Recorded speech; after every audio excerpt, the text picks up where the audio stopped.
একটি মা রাজহাঁস একটি খাঁটি সোনার ডিম পারল। দ্বিতীয় দিন কৃষক যখন দেখল, তখন আবার একটি সোনার ডিম পারল। প্রথমে সে আনন্দে আত্মহারা হয়ে গেল। প্রতিটি সোনার ডিম তার জীবনের বাকি সময়ে আর্থিক নিরাপত্তার প্রতীক ছিল।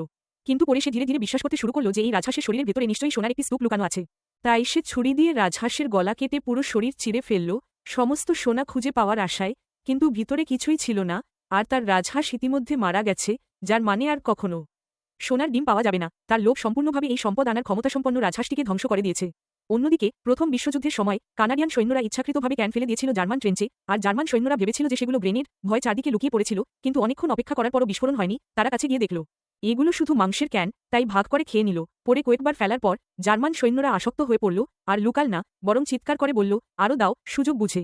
কানাডিয়ানরা এই মনোভাবের সুযোগ নিল, গ্রেনেড ছুড়তে শুরু করল। জার্মান সৈন্যরা তখনও একসাথে বসে খাওয়ার অপেক্ষায় ছিল, একদম লুকায়নি।